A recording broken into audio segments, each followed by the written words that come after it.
Well, it feels very good to just have some quiet time in good company. Yeah, just to be quiet.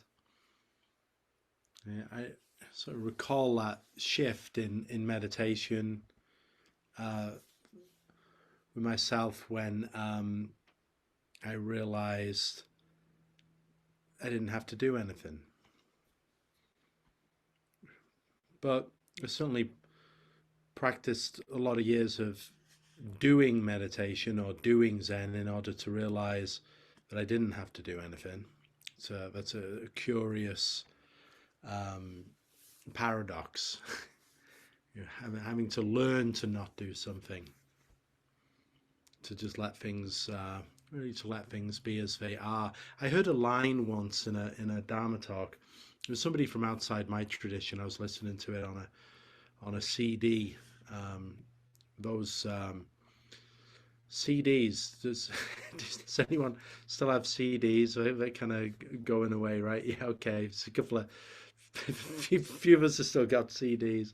I was listening to a Dharma talk, and somebody was talking about um, practice of just sitting, and they said, "How about in this next meditation, in this next sit, we cease manipulating reality." Right, to cease manipulating reality. And there's something about those simple words that's really provoked a shift in me when it's just that sense of, you got to be kidding me. It couldn't be that gloriously simple, could it? That sitting is ceasing to manipulate reality.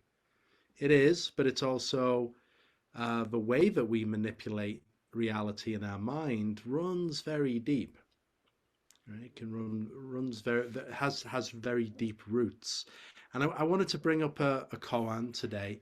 Um, I was thinking about some what I wanted to talk about. There's a koan I'm very fond of in the Book of Equanimity, which is my I think my favorite koan collection, the one I'm most familiar with.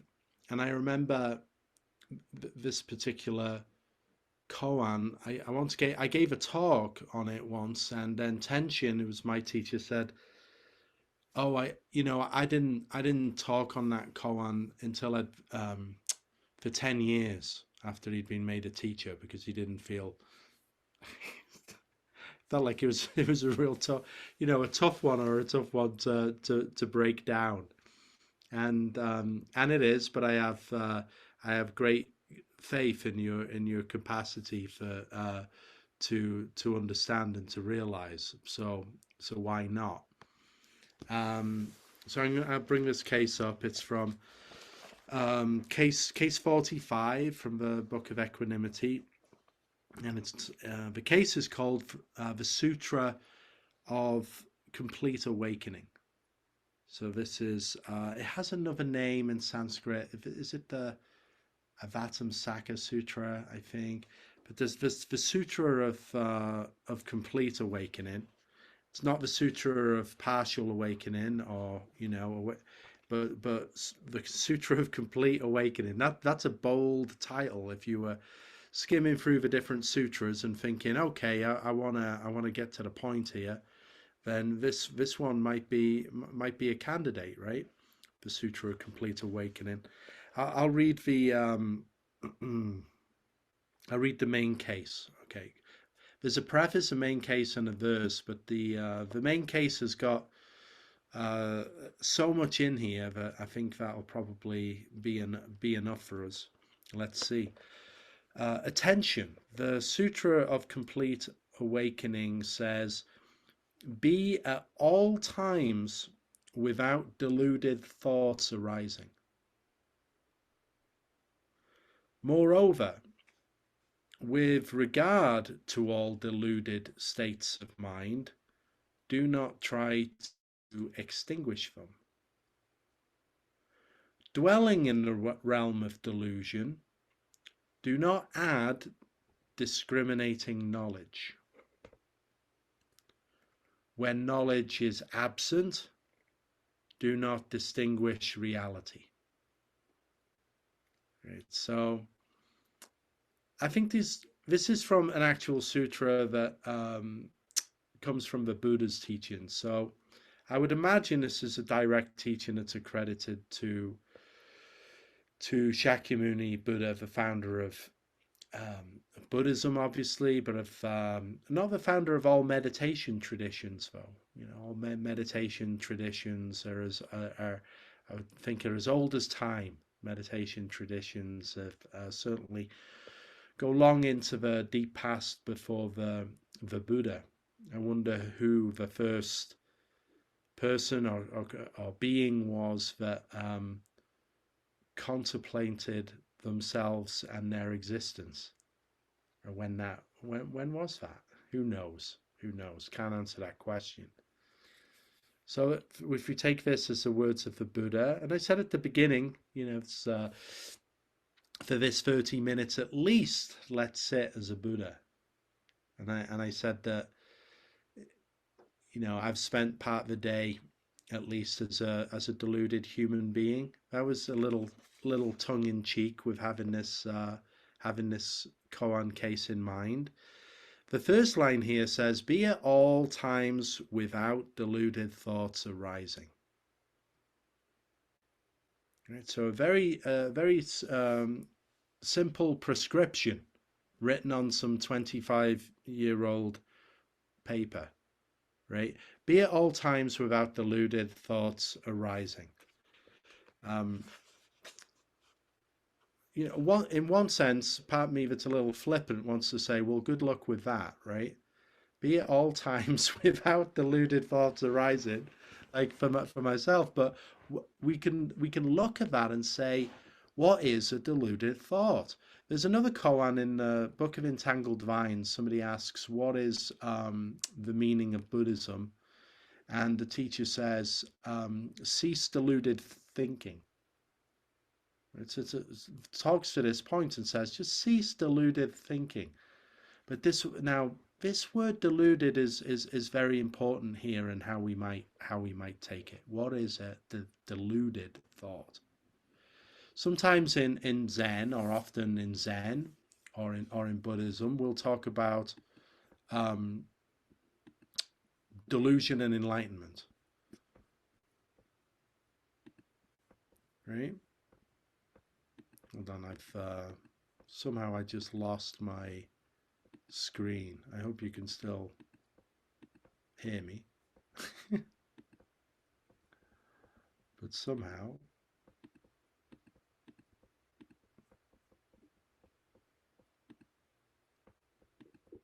we can see you and hear you. okay, good. I Yeah, we got can see back. and hear. It's just my screen kind of crashed, but it came back. So okay, we're good. We're good. Okay, so what is delusion? Sometimes in Zen or in Buddhism, we talk about delusion and enlightenment as almost like a polarity there. There's deluded, and there's enlightened. There's asleep, and then there's awakened. There's being present, and whatever not present is distracted, right? So we have a dualistic way of navigating and comprehending the world. Perhaps that's what makes us distinct from other beings that don't seem to be involved in existential questioning or contemplating reality. Right? But we have that dualistic function that sees externals and can perceive ourselves as feeling and appearing separate in a world of impermanent forms. Right? The very basis of human inquiry, like what the Buddha looked into. So if we have deluded and enlightenment, to enlighten means simply really to shine a light upon something. A lot of the nuts and bolts practice of meditation and of present awareness is to shine the light of awareness directly into or at this direct experience that we're all involved in. Right? So the simple instructions for meditation that we had at the beginning, simple but very, very deep, you know, to come into contact with breathing as a point of focus, but then to open awareness and experience directly our environment. That is an illumination of what is here. Right? So if we're constricted or contracted in the mind, where we're just thinking about the me identity, that's just living in a relationship to the world and people and things and what we think about things, then we might miss out on this broader illumination of our sphere of experience. So in meditation, we open the hand of thought, we open awareness to come much more into contact with a broad experience that is being experienced through the senses. The way thinking is just a part. So we practice illumination. Delusion has its roots in, to delude is to split light. Right? So if it's what is a delusion, it's when we split the light of illumination into at least two. Right? So now then the light is not shining in all directions and is not broadly illuminating without preference. Right? Just like the sun comes up and shines light down on all things without preference. It's like the light of illumination. The light of awareness, of this awareness that we're all experiencing, illumines all things without preference. But we have a preference for me. Right? We have a preference for that kind of me sense of identity, which in its nature, the sense of identified me, navigates the world through a dualistic lens. Me and my thoughts, me and other people. Right? In that relationship. That is where so-called deluded thought arises from. Because when we live in that sense of me identity, just live in that sense of me identity, then we live in a world of separate things. Right? This is part of the human experience. I'm sure we can all relate to this. Part of the human condition. We're often running an internal commentary about the world and people and things. That is just a natural, inherent part of being human. But the Sutra, Complete Awakening, says, be without deluded thoughts arising. How could that possibly be? Well, fortunately, the second line gives us some insight here. With regard to deluded states of mind, do not try to extinguish them. Right? So there's the sense of, okay, first, be without deluded thoughts arising. Okay, well, let's now get a bit more realistic. Right? You may be able to leap to see that, to have that realization that we are not our thoughts. You know, the Buddha woke up to who he was, not who he thought he was. That's the journey of practice. To wake up to who you are, not who you think you are. Right? But with regard to these deluded states of mind, do not try to extinguish them. So that can be like part of the journey of practice, that we might struggle with that in meditation for at least some time, trying to be quiet, trying to calm the mind, trying to change things up in our experience. But however we try and change things up in our experience, it's just kind of moving the furniture around in the mind. If we're trying to change our experience in meditation, it's like moving the furniture around in the room. But the work of meditation, the practice of just sitting, is really to closely align with the empty space of the room. And don't worry about the furniture.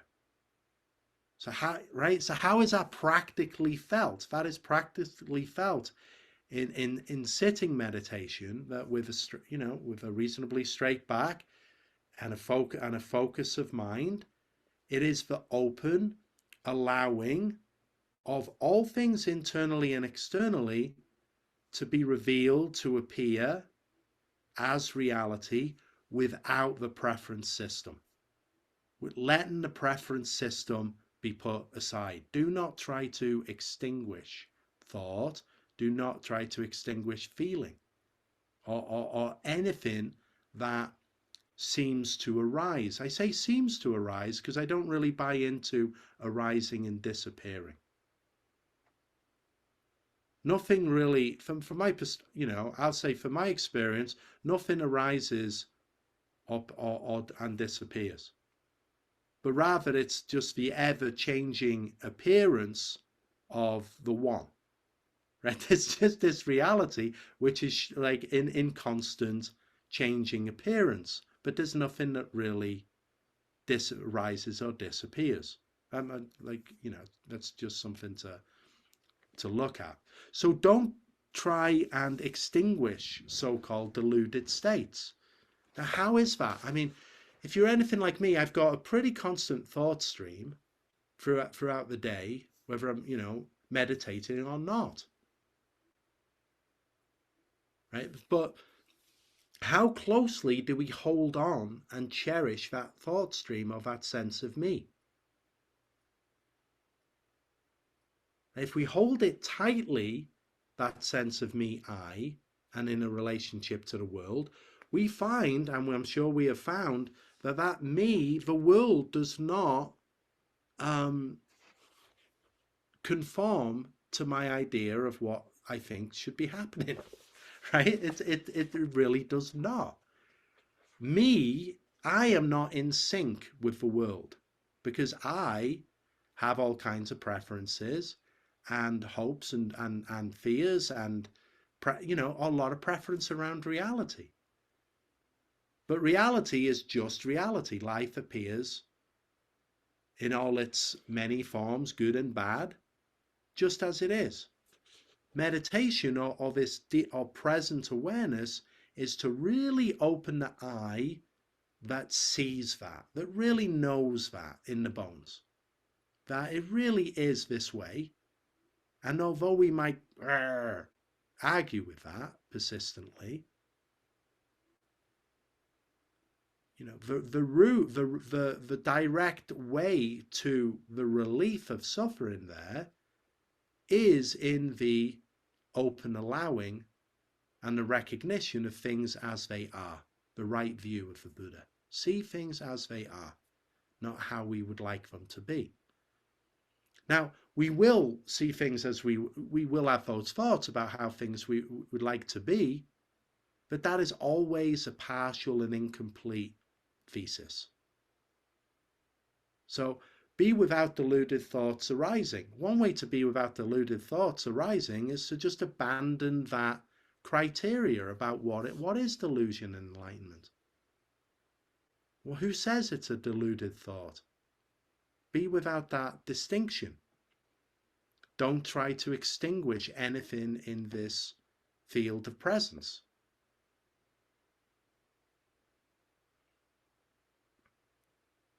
Then it goes on, dwelling in the realm of delusion. I like that. It's just very honest.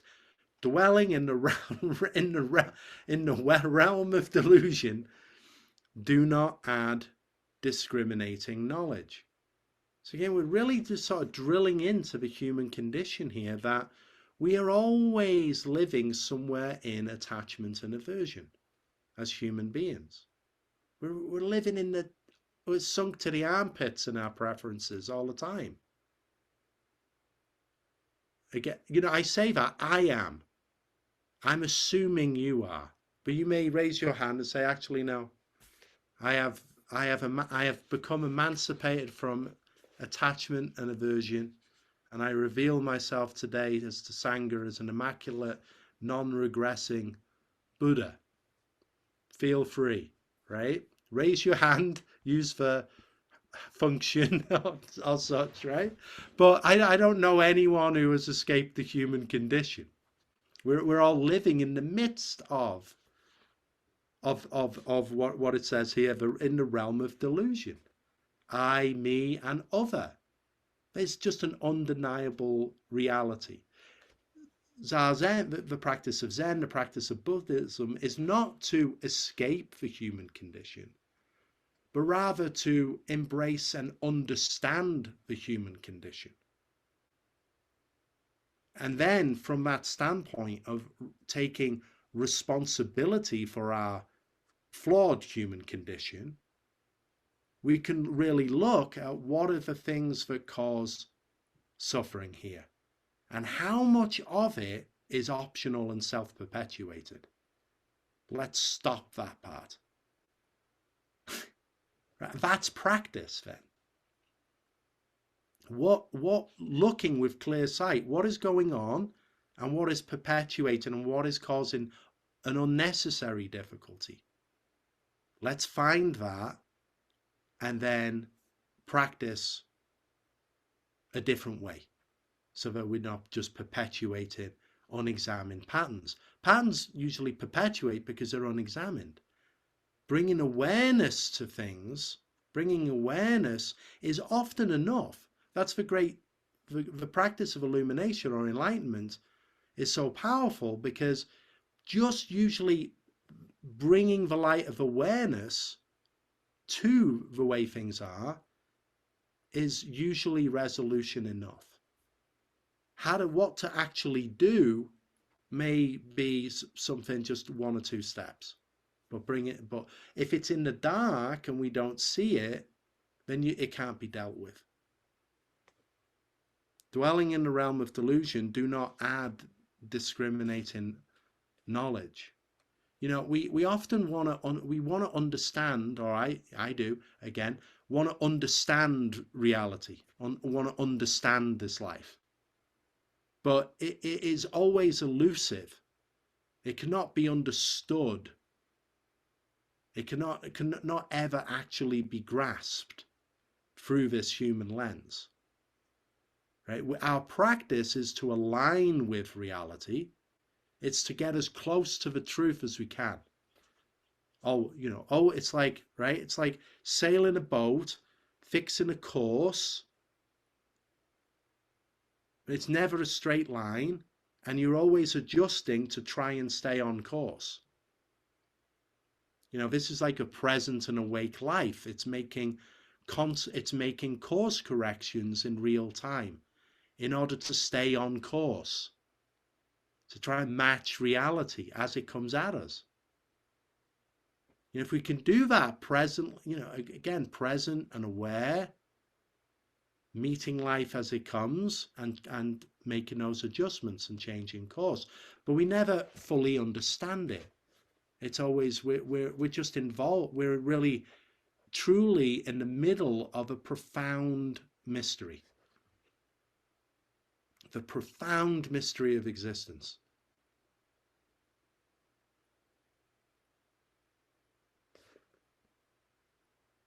When knowledge is absent, do not distinguish reality. Again, it's a very kind of subtle koan, the way that it moves around.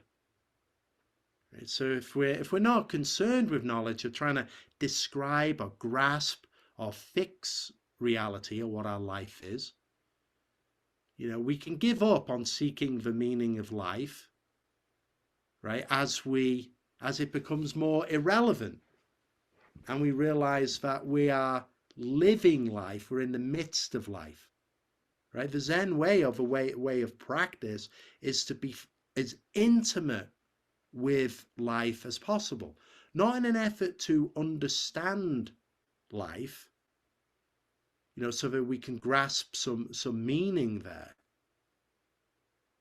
but an intimacy with our life so that we can ever more become who we already are.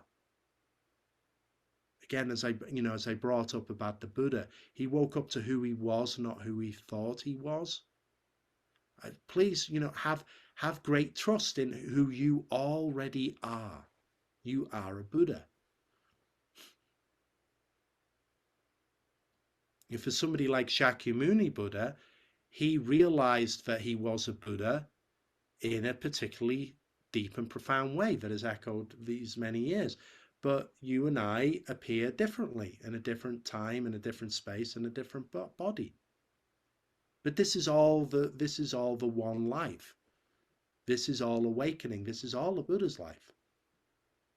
For each one of us, it is to appear as this one, to be as intimate with who you already are, and reveal and express that one. And often the conditioned mind, the thinking mind, that is prone to delusion, prone to splitting the light, it's that conditioning, that old conditioning. Like we have so many layers of conditioning, right? The conditioning of our family, of our society, of history, of ancestry, just layers and layers. And then in this life of the things that have happened to us, the traumas, the difficulties, the things that went wrong and the things that went right, just layers and layers of conditioning. Now, that is why it is vital in the practice of Zazen, the practice of meditation, is to practice unconditioning, unconditioned. That is what it is to sit with a light of illumination, a light of awareness that doesn't make distinctions, but lets go of the preference system and the value system and the what I think about it system, or the what I think it means system. Let's go of all criteria and all plans and all destinations, but just arrives right here in as the present experience, as you are. That is the front gate of Dharma, and is always available. It's available most directly in meditation, but it's available too in the Isle of Costco. More difficult to realize in the Isle of Costco, but still, it is so. That which is unconditioned. That is the background, that is the landscape. The unconditioned, that which is not moving, but has always been so. That we paint everything else on. Me, you, other people, things. I like that, the metaphor, it's a metaphor and analogy, I don't remember, of, like of a painting. You can have like a painting, beautiful landscape on there, and you can see it, and you can imagine this landscape painting now, and you see like the lake and the mountains and trees, and it's very, but what is all that painted on? It's painted on an original blank canvas, right? It's like these old, like, see these beautiful old landscape Chan paintings from China, right? Very spare. There's a lot of space on those canvases, and then you might see just one mountain and a cloudy peak, and maybe one hut over here, and the rest is empty space. I was lucky enough, I went to I've been taking my son back and forth to Glendale's, and I stopped off at Huntington Gardens because it's on the way, and I went there many years ago. I don't know if you've ever been. It's like near it's close to Pasadena. It's, I think, technically San Marino. It's just off the freeway, off the 210, I think. And it's just an extraordinary garden. And they have a beautiful Chinese garden, and they have a Japanese garden with a Zen tea, the tea house, the whole 9 yards, a bonsai, and they've got a great bit. I forgot they had this, but they have like an actual Zen rock garden in there. That has the rocks in the gravel, in the raked gravel. And the root of that is this same point that I'm bringing up, this gravel that looks so, this landscape of emptiness, and then these forms appearing in these rocks, right? And so that's pronounced to bring our attention to how reality appears. But that same principle is so wherever and whenever you are. There is this appearance of form, but form really hooks the eye. Things, shapes, forms, things, right? We get very clingy with form. right? But how about that broad, empty landscape upon which everything hangs, everything appears as? More difficult to see, but that is what the heart mind aligns with in meditation. That's the refuge of spirit and awareness.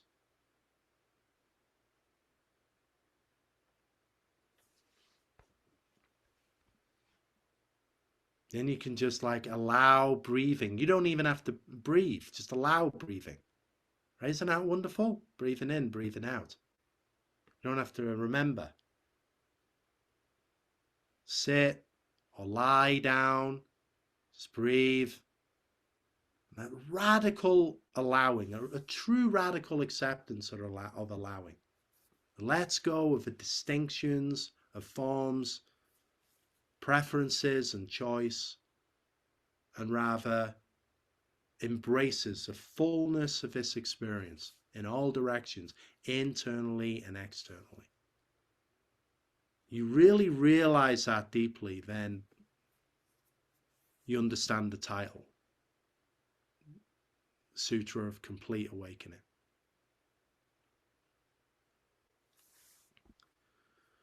Okay, at this point, I'd like to open it up if you have any question or comment or edits or anyway. Yeah, thank you. It's a